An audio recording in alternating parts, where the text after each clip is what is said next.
Here are 6 reasons why INFJs have almost no friends. Number 1. INFJs have extremely high standards for companionship.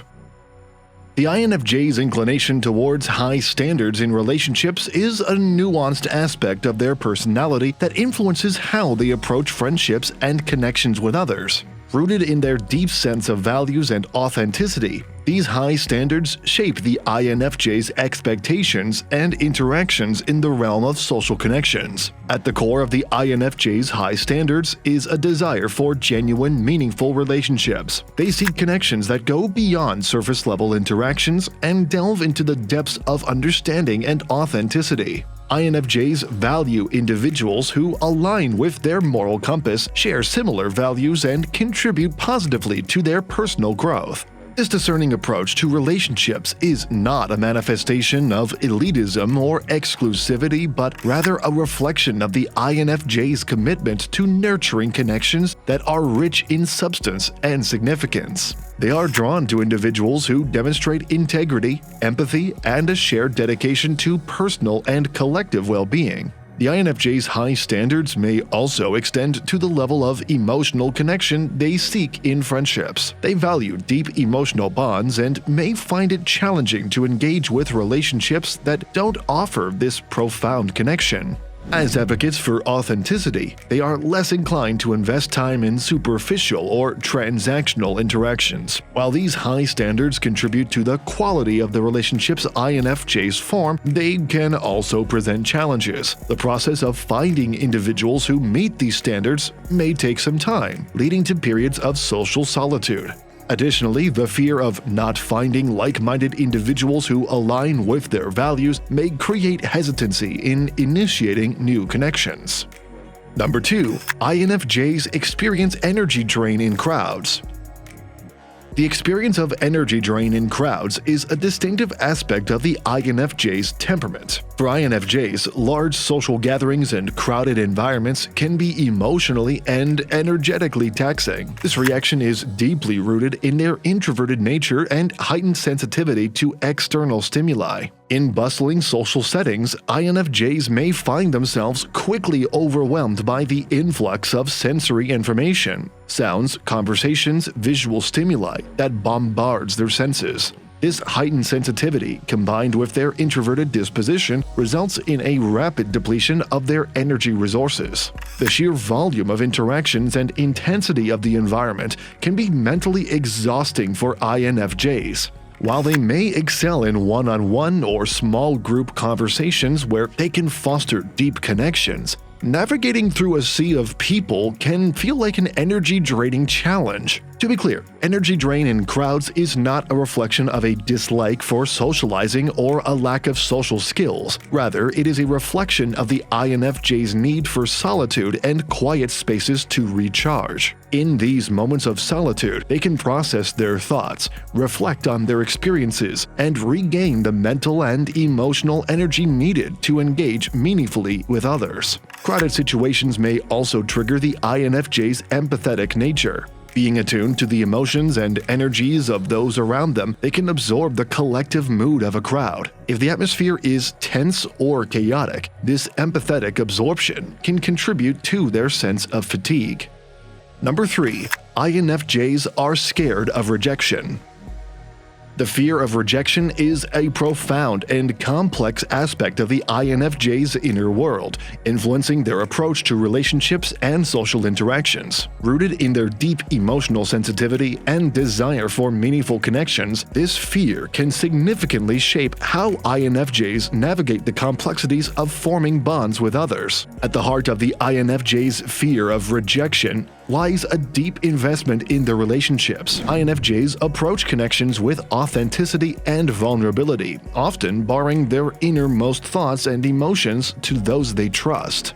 Consequently, the prospect of rejection becomes particularly daunting, as it involves the potential dismissal or invalidation of their genuine self. This fear is not a manifestation of insecurity or a lack of confidence. Rather, it emerges from the INFJ's profound investment in the well-being of their relationships. They may fear that revealing their true selves could lead to rejection, which could be emotionally overwhelming for them. The fear of rejection may influence the way INFJs initiate and navigate relationships. They may hesitate to express their feelings or thoughts openly, carefully gauging the other person's response before fully revealing themselves. This cautious approach is a protective mechanism, allowing INFJs to assess the potential risk of rejection before fully committing emotionally. This fear can also lead to a tendency to overanalyze social interactions. INFJs may scrutinize their words and actions, attempting to discern any signs of potential rejection. This analytical approach, while reflective of their introspective nature, can also contribute to a heightened sense of self-awareness and, at times, self-doubt. If you're loving our content, consider becoming a channel member. As a member, you'll have the power to help choose which video topics we cover, receive exclusive badges to showcase your support, and enjoy priority in our responses to your comments. Number 4. INFJs have a tendency to overthink social interactions. Overthinking social interactions is a common trait among INFJs, stemming from their introspective and analytical nature. For INFJs, the intricacies of human communication and the desire for meaningful connections can lead to a tendency to overanalyze social situations. When engaging in social interactions, INFJs may find themselves immersed in a continuous stream of internal thoughts and reflections. They meticulously replay conversations, scrutinize their own words and actions, and analyze the responses and expressions of others.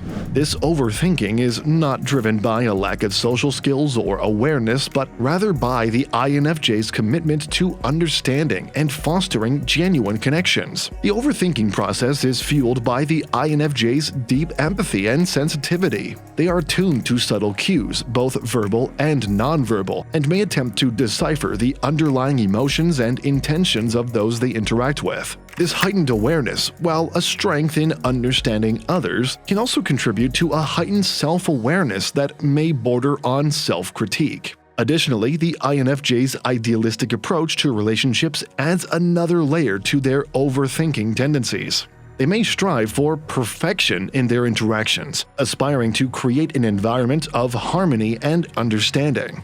This idealism can lead to a meticulous review of their social engagements, seeking ways to improve and deepen connections.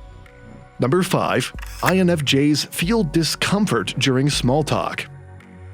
Small talk discomfort is a notable aspect of the INFJ's social interactions, rooted in their preference for meaningful and profound conversations. For INFJs, engaging in casual and superficial small talk can be challenging, as it contrasts with their desire for connections that delve into deeper, more substantial topics. In social situations where small talk is customary, INFJs may experience a sense of discomfort or awkwardness. This discomfort is not a reflection of disinterest or social ineptitude, but rather a manifestation of their longing for more profound and authentic interactions. The INFJ's discomfort with small talk is influenced by their introspective nature and the need for authenticity in their relationships. They find value in conversations that explore ideas, emotions, and shared values rather than surface-level exchanges. Small talk, often revolving around mundane or impersonal topics, may leave INFJs yearning for more meaningful connection.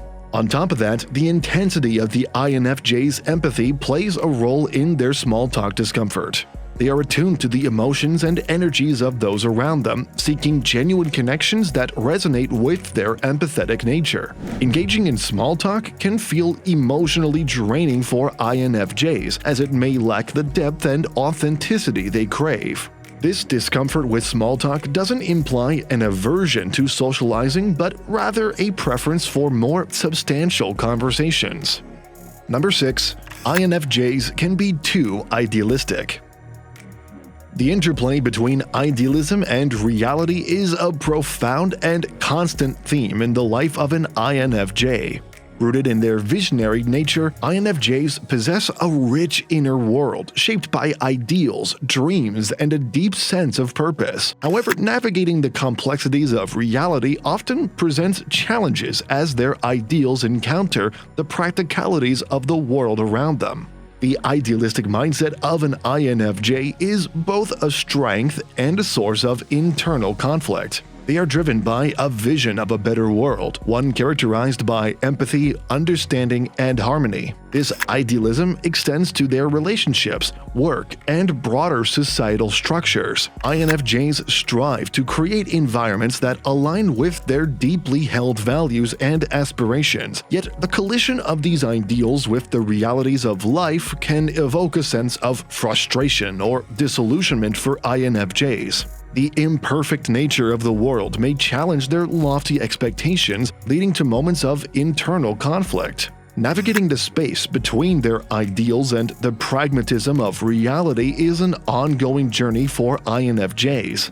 In relationships, INFJs may grapple with this contrast between their idealized visions of connection and the nuanced dynamics of human interactions. The quest for authenticity and depth can sometimes clash with the inevitable imperfections inherent in any relationship. These videos will be really helpful for you.